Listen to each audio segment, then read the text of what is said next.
मित्रों नमस्कार। मैं सुबोध से शिवगीत आज हरिशंकर प्रसाई की एक ऐसी व्यंग्य कथा को लेकर आया हूँ जिसे कहा जा सकता है मध्यवर्गीय परिवार के जो लड़के हैं या लड़कियाँ हैं उनकी जो आज स्थिति है। मध्यवर्ग हमेशा एक आवरण में जीता है। बनना तो वो बड़ा चाहता है छोटा, और इस बड़ा बनने और छोटा होने के बीच जो उसे आवरण ओढ़ना पड़ता है, उस आवरण को किस तरह बेपरत करते हैं हरिशंकर प्रसाई, इसमें महारत है। हरिशंकर प्रसाई की एक कहानी है, एक जोरदार लड़के की कहानी। कैसे लड़की वाले लड़की से परेशान हैं और लड़का लड़की को घर ले जाने की स्थिति में तो है नहीं, मगर रोज रोज नई नई लड़कियों से संबंध तो बनाना चाहता है, मगर उस बोझ को, उस वजन को, उस भार को, उस मित्रता को ढो नहीं सकता। अर्थात इस खोखलेपन, इस टुच्चेपन की जो स्थिति है मध्य वर्ग के लड़के या लड़कियों की, उसको दर्शाती हुई ये कहानी आपको बड़ी अच्छी लगेगी। पहले रचना प्रक्रिया के बारे में लिखते हैं शंकर प्रसाद कि पिछले 2 महीने से मैं प्रेम कथा लिखने की कोशिश कर रहा हूँ। पिछले 2 महीने से मैं प्रेम कथा लिखने की कोशिश कर रहा हूँ और अब कहीं लिख पा रहा हूँ। मेरी सबसे बड़ी कठिनाई थी कि मुझे नायक नायिका के नाम नहीं सूझ रहे थे। प्रेम कथा में नायिका का नाम सबसे महत्वपूर्ण है। कहानी तो फिर मिनटों में बन जाती है। नायिका के नाम से कहानी का पैटर्न तय हो जाता है और कहानी खुद अपने आप को लिख लेती है। मेरा एक प्रेम कथा लेखक मित्र जो जादू करता है, वह शाम को कोरे कागज पर लड़की का नाम लिख देता है और सवेरे देखता है कि कहानी लिख गई। एक शाम उसने मेरे सामने कागज पर सावित्री लिख कर रख दिया। सवेरे उठकर मैंने देखा कि कहानी लिख गई है और सावित्री आत्महत्या कर चुकी है। बात यह है कि कौन स्त्री कैसा प्रेम करेगी, यह तो साहित्य में पहले से तय है। जो हमारी परंपरा है उसके अनुसार, नाम के अनुसार कहानी तय हो जाती है। कौशल्या का प्रेम एक प्रकार का होगा, सुनीता का दूसरे प्रकार का और अरुंधति का तीसरे प्रकार का। किसु बिसु, उषी और पुसी बिल्कुल नए किस्म की प्रेम करेगी। कौशल्या बाप के दबाव में जरूर दूसरे से शादी कर लेगी। रागिनी जरूर तपेदिक से मरेगी और रंजना 1-2 प्रेमियों को जिल्ट करेगी, यानी धत्ता बताएगी। सब नाम की माया है। तभी तो कहानीकार 1 साल में नाम खोजता है और 1 घंटे में उसकी कहानी लिख मारता है। नाम की खोज में मैं बहुत भटका। एक दिन आयुर्वेदिक दवाओं की एक दुकान के पास से गुजर रहा था कि मेरी नज़र विज्ञापन बोर्ड पर पड़ी। कहाँ पड़ी? विज्ञापन बोर्ड पर। मैं ठिठक गया। लिखा था ग्रीष्म ऋतु में शीतलता के लिए पीजिए सिरप शंख पुष्पी। शंख पुष्पी, यह नाम किसी लेखक को नहीं सूझा और मैं इसे नहीं खोजता तो शंख पुष्पी की कहानी 21वीं शताब्दी में हिंदी साहित्य का कोश भरती। मैंने वही तय किया कि नायिका का नाम रहेगा शंख पुष्पी होगा, जो प्यार में पुष्पी कहे जाएगी और प्यार और बढ़ने पर पू कहे जाएगी। नायक की समस्या भी वही हल हो गई। बोर्ड पर ही लिखा था अशोकारिष्ट। आयुर्वेद की दुकान पर शंख पुष्पी है तो अशोकारिष्ट भी है। मैंने तय किया नायक अशोकारिष्ट होगा, जिसे प्यार में अशोक या अरिष्ट कहा जाएगा, गुस्से में अनिष्ट और तिरस्कार में हिष्ट। नाम तो तय हो गया। इस तरह नामों की समस्या हल हो गई। मैं हिंदी का एकमात्र ऐसा लेखक हूं जिसे एक ही मेडिकल स्टोर में नायक नायिका दोनों के नाम मिल गए। रचनाकार खुश हो गया, दोनों के नाम मिल गए। इसके बाद 2 घंटे भर में मैंने कहानी लिख दी। किसी नगर में एक आदमी रहता था जिसे कुंवारा होने के कारण लड़का कहते थे। किसी नगर में एक आदमी रहता था जिसे कुंवारा होने के कारण लड़का कहते थे। उसका नाम अशोकारिष्ट था। उसी नगर में दूसरे मोहल्ले में एक लड़की रहती थी जिसका नाम शंख पुष्पी था। यह आदिम शैली है। इसे छोड़कर जरा 60 यानी 60 की शैली पर आ जाता हूँ। अशोकारिष्ट रेस्तरां के केबिन में बैठा था। रचनाकार कहता कि मैं थोड़ा स्टाइल बदलता हूँ और नई शैली जो 60 के दशक की शैली है उस पर लिखता हूँ। अशोकारिष्ट रेस्तरां के केबिन में बैठा था। रेस्तरां में 2 प्रकार के प्रेम केबिन बनाए गए थे। एक उनके लिए जो किसी से प्रेम करते हैं और दूसरा उनके लिए जो अपने आप से प्यार करते हैं। आजकल रेस्टोरेंट में छोटे छोटे कमरे होते हैं, यहाँ 2 कमरे हैं। अशोक अरिष्ट पहले दूसरे प्रकार के केबिन में बैठा करता था, जहाँ अकेला चिंतन होता है, जो खुद से प्रेम करते हैं। आज से उसने 15 दिन के लिए पहले प्रकार का केबिन किराए पर ले लिया है, जहाँ 2 लोग बैठ सकते हैं। कमरे में वातावरण बना दिया गया था, वातावरण के पैसे अलग से नहीं लगते थे, कोई भी लेखक इसे नोट कर सकता था। अशोक ने सिगरेट जला रखी थी, वह सिगरेट की राख कॉफी के कप में डालता जाता था। जब सिगरेट खत्म हो जाती तब वह कॉफी में राख घोलकर पी जाता। वह अभी तक 10 सिगरेटों का धुआं और उसकी राख पी चुका है। शंखपुष्पी अभी नहीं आई है। सोचता है अशोक अरिष्ट, जीवन क्या है? सिगरेट की राख है, जिसे हम कॉफी में घोलकर पीते हैं।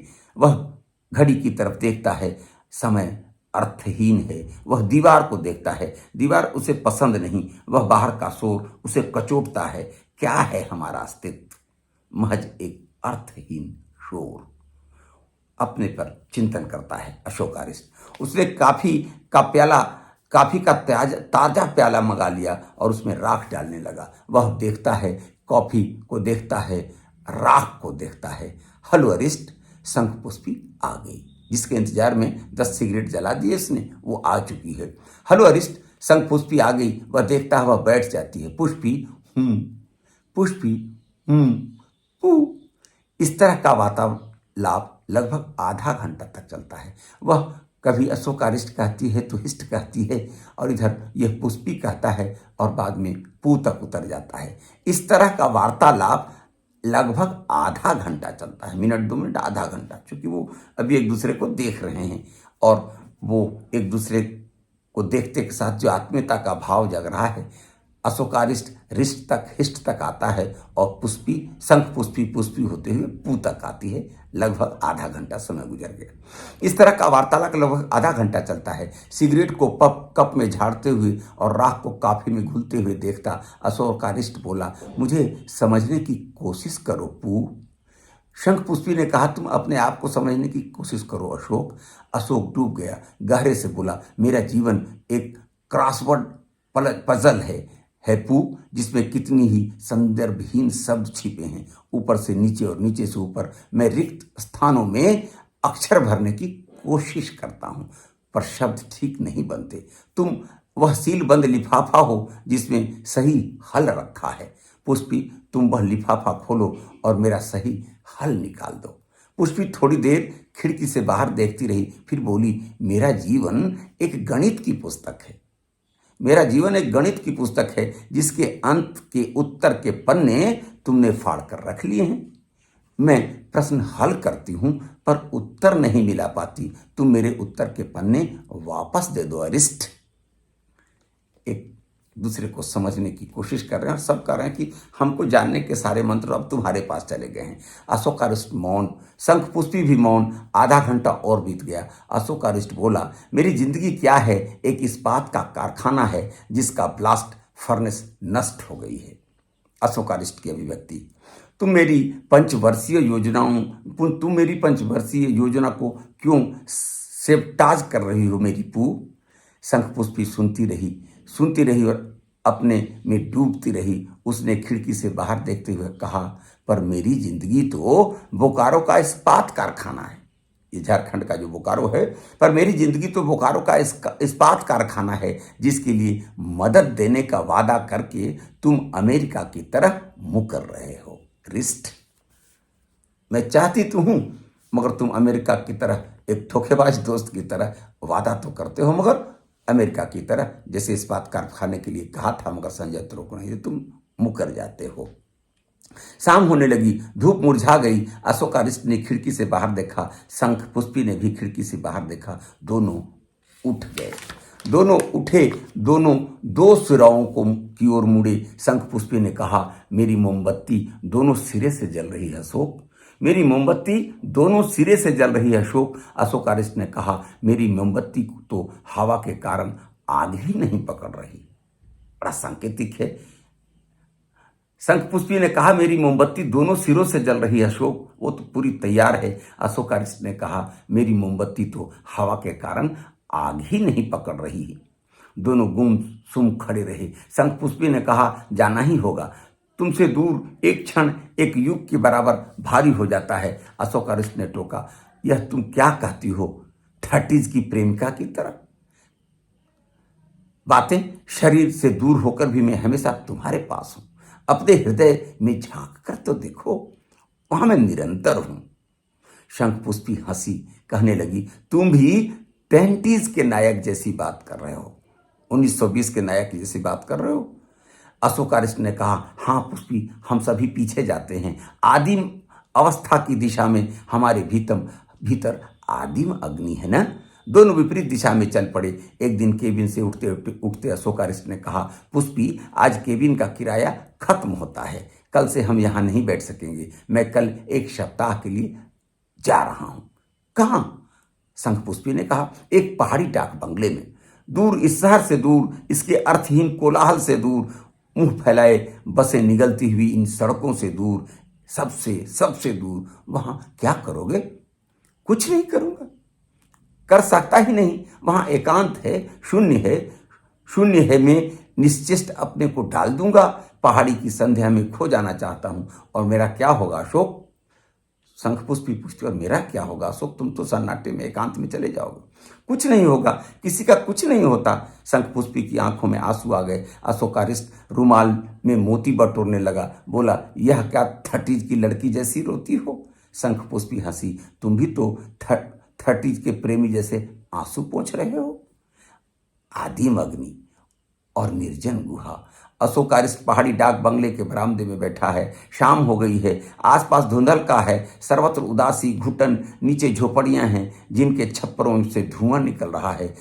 अंधकार, उदासी और धुआं अशोक अरिष्ट पहाड़ी शहर में देख रहा है।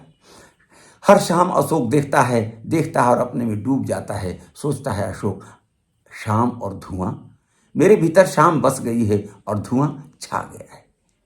ये 60s के हर युवक की कहानी थी। मेरे भीतर शाम बस गई है और धुआं छा गया है। इधर शंखपुष्पी 7 दिन तक निढाल पड़ी रही। रीत गई शंखपुष्पी, रीत गया अशोक अरिष्ट लौट आया। शंखपुष्पी ने कहा, तुम मुझे छोड़कर कहाँ चले गए थे? 8-7 दिनों के बाद जब मिलते हैं, शंखपुष्पी ने कहा, तुम मुझे छोड़कर कहाँ चले गए थे? तुम आज ना आते तो मैं सेनेटोरियम चली जाती। अशोक चौंका, क्यों सेनेटोरियम क्यों? मुझे तपेदिक के आसार नजर आने लगे थे। अशोक अरिष्ट हंसा, बोला, नहीं, तुम्हें भ्रम है, तुम्हारे भीतर 30s की नायिका फिर आ गई है। सुनो पू, अब मैं कहीं नहीं जाऊंगा, तुमसे मुझे अब कोई दूर नहीं कर सकता। मैं तुम्हें पाकर रहूंगा, तुम्हें मुझसे कोई नहीं छीन सकता, न समाज, न धर्म, न परिवार। समाज चाहे कितने ही प्रहार करे, तुम्हारे पिता चाहे तो बाधाएं डाले, मैं तुम्हें प्राप्त करूंगा। मैं किसी से नहीं डरता, मैं सारे संसार को चुनौती देता हूं। ये जो मध्यवर्गीय लड़के होते हैं ऐसा ही कहते हैं। शंखपुष्पी हंसी, बोली, अशोक, तुम 40s के नायक की तरह क्यों वीर वाक्य बोल रहे हो? वीरता दिखाने का इस मामले में कोई अवसर ही नहीं है। मेरे पिताजी राजी हैं। तुम जो सन्नाटे में तलवार चला रहे हो उसकी जरूरत नहीं, मेरे पिताजी राजी हैं तुमसे रिश्ता करने के लिए। अशोक अरिष्ट चौंक उठा, बोला, राजी हैं? किसके लिए? देखिए, नौजवानों की त्रासदी कि वो चाहते तो है प्रेम करना, मगर उसको निभाने की क्षमता उनके कमर में वो तख्ती नहीं रह गई है। अशोक अरिष्ट चौंक उठा, बोला, राजी हैं? किसके लिए? हमारे विवाह के लिए, मैंने पूछ लिया है। अशोक अरिष्ट को लगा कि उसके पांव फूल उठे हैं, जो अक्सर होता है। प्यार करना तो आसान है, मगर जब निभाने की बारी आती है तो लड़कों के पांव फूलने लगते हैं। अशोक अरिष्ट को लगा कि उसके पांव फूल उठे। कब कहा? उसने भर्राए गले से पूछा। पुष्पी ने कहा, कल, पर वे तो शुरू से ही यह चाहते थे कि हमारी शादी हो जाए। उसने बताया कि उसके पिता की सहमति है, कि वो राजी हैं कि दोनों में शादी हो जाए। शुरू से? फिर तुमने मुझे बताया क्यों नहीं? देखिए, दिखावा। क्या बताती? तुम्हारा मन तो जानती थी ना, पर मुझे पहले से सचेत तो करना था। तुमने ठीक 20s की लड़की जैसा बर्ताव किया। वह सिर पकड़कर कुर्सी पर बैठ गया। शंखपुष्पी ने उसके सिर पर हाथ रखा, बोली, तुम इतने परेशान क्यों हो रहे हो अशोक अरिष्ट ने कहा, तुम मुझे समझने की कोशिश करो पुष्पी। वह उठा और उसने शंख पुष्पी के पांव पकड़ लिए। शंख पुष्पी के पांव पकड़ लिए, कहा दीदी दीदी तुम मुझे समझने की कोशिश करो, मैं तुमसे पवित्र प्रेम करता हूं और करता रहूंगा। दीदी दीदी मेरे सिर पर हाथ रखकर आशीष दो। जब जीवन साथ साथ चलने की बारी आई तो लड़के को पुष्पी में पू में दीदी नजर आने लगी। शंख पुष्पी स्तंभित रह गई। ये लड़के प्यार तो करना जानते हैं मगर उसको साथ निभाना नहीं जानते, बस मनचली है इनकी बातें। उसने कहा अशोक तुम तो 28 से भी नीचे चले गए, पवित्र प्रेम का क्या अर्थ है? बात तो सीधी है, मैंने पिताजी से पूछ लिया है। अशोकारिष्ट गिड़गिड़ाया, पुष्पी दीदी मुझे समझने की कोशिश करो। अशोकारिष्ट दीदी दीदी कहता हुआ चला गया। शंख पुष्पी हस्तप्रभ खड़ी रही। दीदी मेरे कप में से एक घूंट चाय पी लो, फिर मैं पी लूंगा। मैं पी चुकी हूं, मुझे इच्छा नहीं है तो इसे होठों से छू दो दीदी, यह चाय अमृत हो जाएगी। और एक दिन शंख पुष्पी को अशोकारिष्ट का एक पत्र मिला। लिखा था अशोकारिष्ट ने, मेरी पुष्पी दीदी तुम्हारा यह अभागा अशोकारिष्ट जिसे तुम प्यार से हिस्ट कहने लगी थी, हिस्ट यानी मजबूत कहने लगी थी, अब कुछ दिनों का मेहमान है। जीवन रिक्त और अर्थहीन हो गया है, मेरे भीतर बाहर शून्य ही शून्य है। तुम मेरे लिए दुख न करना, बस तुमसे एक ही प्रार्थना है दीदी, जब मेरी अर्थी उठने लगे तो तुम अपने कोमल हाथों से मेरे सिर को छू लेना, बस इतना ही, मैं तर जाऊंगा। और अगर तुम किसी कारण ना आ सको तो गांधीगंज पोस्ट ऑफिस के सामने वह जो वीणा रहती है उससे कह देना कि मेरा सिर छू ले। अगर वीणा भी ना आ सके तो फिर तुम्हारे मोहल्ले में वर्मा वकील की लड़की जो शुभता है उसी से कह देना मेरा माथा छू ले। और अगर किसी कारण सुविधा भी ना आ सके तो तुम जरा कष्ट करके जॉर्ज टाउन चली जाना और प्रोफेसर डी सिंह की लड़की वसुधा से कह देना कि आकर मेरा माथा छू ले। और अगर वसुधा भी ना मिले तो दीदी फिर तुम चली जाना रंजना के पास, तुम उसे जानती हो, उसे भेज देना कि वह मेरा माथा छू ले। बस मेरा इतना काम कर देना दीदी, अभागा अशोकारिष्ट। सिर्फ पू ही नहीं, उसके पहले बहुत सारी लड़कियों से उसने दिल तो लगाया मगर दायित्व बोध का जब सवाल आया तो मुकर गया। अभागा अशोकारिष्ट, शंख पुष्पी बड़बड़ाई, 19वीं सदी के उत्तरार्ध में चला गया यह तो। चिट्ठी लाने वाले से पूछा क्या हाल है उनके, क्या कर रहे हैं?